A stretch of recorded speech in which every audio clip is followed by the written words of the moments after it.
தெள்ளுப்பூச்சியும் தேன் உண்ட ஈயும் தப்பித்துச் செல்ல வழிதான் பார்த்தது.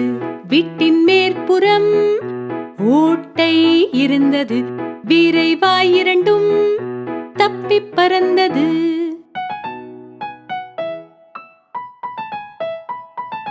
தெள்ளுப்பூச்சியும் தேன் உண்ட ஈயும் தப்பித்துச் செல்ல வழிதான் பார்த்தது.